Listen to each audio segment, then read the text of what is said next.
টান দিলেই কিন্তু খুব সুন্দর করে ছেড়ে আসছে। আর পিঠাটা আমি হাতে নিয়ে দেখিয়ে দিচ্ছি একটু কতটা জালিদার হয়েছে দেখুন, আপনারা হয়তো দেখে বুঝতেই পারছেন। আর কাঁঠাল দিয়ে বানানোর জন্য খুব সুন্দর একটা সেন্টও বেরিয়েছে কাঁঠালের। আমি আজকে ফুড কালার দিলাম না, আপনারা চাইলে একটু দেখা সুন্দরের জন্য ফুড কালার দিয়েও বানিয়ে নিতে পারবেন, তখন একটা হলুদ কালার আসবে। আপনারা এটা সকালে চায়ের সঙ্গে বা সন্ধ্যের টিফিনে খেতে পারবেন, সবকিছুর সঙ্গেই কিন্তু খুব ভালো লাগে। এই যে দেখুন কতটা সফট স্পঞ্জি হয়েছে, এই যে দেখুন খুব সুন্দর জালিদার হয়েছে পিঠাটা। নমস্কার বন্ধুরা, আজকে আমরা বানাবো পাকা কাঁঠালের ভাপা পিঠা। তার জন্য এখানে নিয়েছি হাফ বাটি টক দই। এবার একটা বড় বাটিতে নিয়ে নেব, বাটিটা ধুয়ে একটু জল দিয়ে দেব। এবার একটা ছাঁকনি নিয়েছি, আর এখানে নিয়েছি 1 কাপ সুজি। আমি সুজিটাকে চেলে নেব। একটু দানা দানা রয়ে গেছে, এগুলো ফেলে দেব। আর এখানে নিয়েছি হাফ বাটি চিনি দিয়ে দেব। মিষ্টিটা আপনারা যে যেরকম খেতে পছন্দ করেন সেই আন্দাজ করে দিয়ে দেবেন। ইচ্ছে করলে মিষ্টিটা একটু চেক করেও নিতে পারেন। আর এখানে নিয়ে নেব অল্প একটু লবণ। এবার সবকিছু একসঙ্গে খুব ভালো করে মিশিয়ে নেব। এখন অল্প একটু জল দিয়ে দেব। আপনারা চাইলে এখানে জলের জায়গায় দুধও দিতে পারেন। আমি খুব ভালো করে মিশিয়ে নিচ্ছি। এখন আরেকটু জল দেব।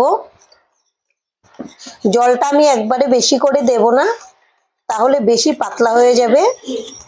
এখন সবকিছু একসঙ্গে খুব ভালো করে মিশিয়ে নিয়েছি। এবার ঢেকে রেখে দেব 20 মিনিটের জন্য। এরপর কিন্তু আমি আরো উপকরণ এর মধ্যে এড করব। বেটারটা রেস্টে থাকতে থাকতে আমি কাঁঠালগুলো রেডি করে নেব। এখানে নিয়েছি আমি পাকা কাঁঠাল।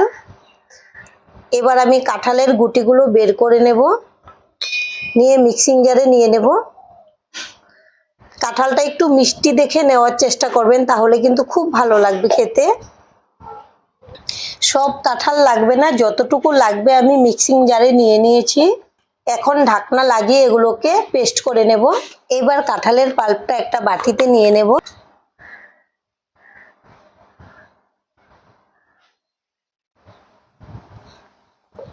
আমি হাফ বাটি নিয়েছি, খুব বেশি কিন্তু লাগবে না। আর এদিকে রেস্টে রেখেছিলাম 20 মিনিট হয়ে গেছে। আবারও আমি ছাঁকনিটা নিয়ে নিলাম, কাঁঠালের পাল্পটা এর মধ্যে দিয়ে দেব। যদি কোনো দানা ভাব থেকে যায় তাহলে কিন্তু রসটা থেকে আলাদা হয়ে যাবে। এবার আমি ছাঁকনি থেকে একটু এভাবে নামিয়ে নেব। এটা অনেকটাই লেগে আছে, খুব ঘন হয়েছে রসটা, তার জন্য এরকম ছাঁকনি থেকে নামছে না। এখন আবারও আমি খুব ভালো করে মিশিয়ে নেব। কাঁঠালের পাল্পটা দিয়ে আমি খুব ভালো করে মিশিয়ে নিয়েছি। এখন কিন্তু একদম সফট হয়ে গেছে সুজিগুলো। এবার গ্যাসে একটা সসপ্যান বসিয়েছি, আর এখানে নিয়েছি একটা স্ট্যান্ড। আমি সসপ্যানে বসিয়ে দেব, এটা দিয়ে দেব জল।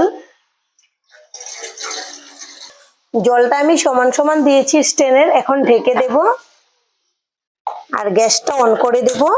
জলটাকে খুব ভালো করে গরম করে নিতে হবে।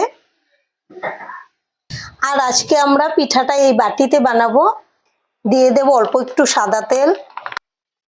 তেলটাকে ব্রাশ করে নেব, সাইডগুলোতেও খুব ভালো করে লাগিয়ে নিতে হবে। এবার এটা রেখে দিচ্ছি এক সাইডে। এবার এখানে নিয়েছি 1 প্যাকেট ইনো, দিয়ে দেব। আমি ইনো দিয়ে করছি, আপনারা চাইলে বেকিং পাউডার আর বেকিং সোডা দুইটা একসঙ্গে মিশিয়েও করে নিতে পারবেন। এখন ভালো করে মিশিয়ে নেব। ইনোটা দেওয়ার পরে কিন্তু অনেকটাই ফুলে যায় ব্যাটারটা। ভালো করে মিশিয়ে নিয়েছি। এটা কিন্তু অনেক সময় লাগিয়ে না মেশালেও চলে। এখন আমি বাটিতে নিয়ে নেব।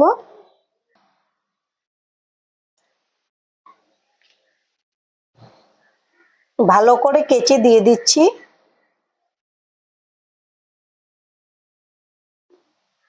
কাঁঠালের রসটা দেওয়ার জন্য কিন্তু খুব সুন্দর একটা সেন্ট আসে, এতে টেস্টটাও বেড়ে যায়। খুব ভালো লাগে এই পিঠেটা খেতে।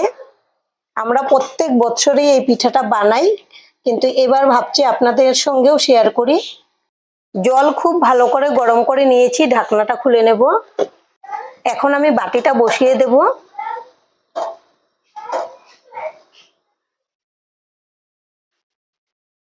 আবারও ঢেকে দেব আর গ্যাসের ফ্লেমটা লো টু মিডিয়ামে রেখে দেব মোটামুটি 30 মিনিটের জন্য। আমি 30 মিনিট পর ফিরে এসেছি, এখন ঢাকনাটা খুলে নেব। আর একটা কাঠি নিয়েছি, চেক করে নেব। আমি মাঝ বরাবর চেক করব, সাইডগুলো কিন্তু অনেক আগেই হয়ে যায়। এই যে দেখুন আমাদের কাঠি কিন্তু একদম পরিষ্কার বেরিয়েছে, তার মানে পিঠাটা একদম ঠিকঠাক হয়ে গেছে। এখন আমি গ্যাসটাকে অফ করে দেব আর এটা ঠান্ডা হওয়ার পরে আমি বের করে নেব। আমি পিঠাটাকে ঠান্ডা করে নিয়েছি আর দেখুন বন্ধুরা পিঠাটা ফুলে কত বড় হয়ে গেছে। এবার আমি সাইডগুলো একটু ছাড়িয়ে নেব, এইভাবে টান দিলেই কিন্তু খুব সুন্দর করে ছেড়ে আসছে। এখন একটা প্লেট নিয়েছি, আমি উল্টিয়ে নেব। উল্টে নিলাম। এখন বাটিটা তুলে নেব। দেখুন কত সুন্দরভাবে বেরিয়ে আসলো। আর পিঠাটা আমি হাতে নিয়ে দেখিয়ে দিচ্ছি একটু কতটা জালিদার হয়েছে। দেখুন আপনারা হয়তো দেখে বুঝতেই পারছেন। আর কাঁঠাল দিয়ে বানানোর জন্য খুব সুন্দর একটা সেন্টও বেরিয়েছে কাঁঠালের। আমি আজকে ফুড কালার দিলাম না, আপনারা চাইলে একটু দেখা সুন্দরের জন্য ফুড কালার দিয়েও বানিয়ে নিতে পারবেন, তখন একটা হলুদ কালার আসবে। মনে হয় হাতটা ঢুকে যাচ্ছে, এরকম সফট হয়েছে। এটা খেতেও কিন্তু ভীষণ সুস্বাদু হয়। আপনারা এভাবে একবার বানিয়ে দেখুন, আশা করছি খুবই ভালো লাগবে আপনাদের। এবার আমি পিঠাটা কেটে দেখাবো ভেতরটা কেমন হয়েছে। আর আমি উপরে যে উঁচু জায়গাটা ছিল আমি এটা কেটে নিয়েছি, এই যে ফুলা অংশটা। এখন আমি ভেতরটা কাটবো। একটা ছুরি নিয়েছি। আপনারা এটা সকালে চায়ের সঙ্গে বা সন্ধ্যের টিফিনে খেতে পারবেন, সবকিছুর সঙ্গে কিন্তু খুব ভালো লাগে। তো বন্ধুরা এভাবে আপনারা বানান, আশা করছি খুব ভালো লাগবে। আর আজকের ভিডিওটা এখানেই শেষ করব। সবাই ভালো থাকবেন, সুস্থ থাকবেন। সম্পূর্ণ ভিডিও দেখার জন্য অসংখ্য ধন্যবাদ।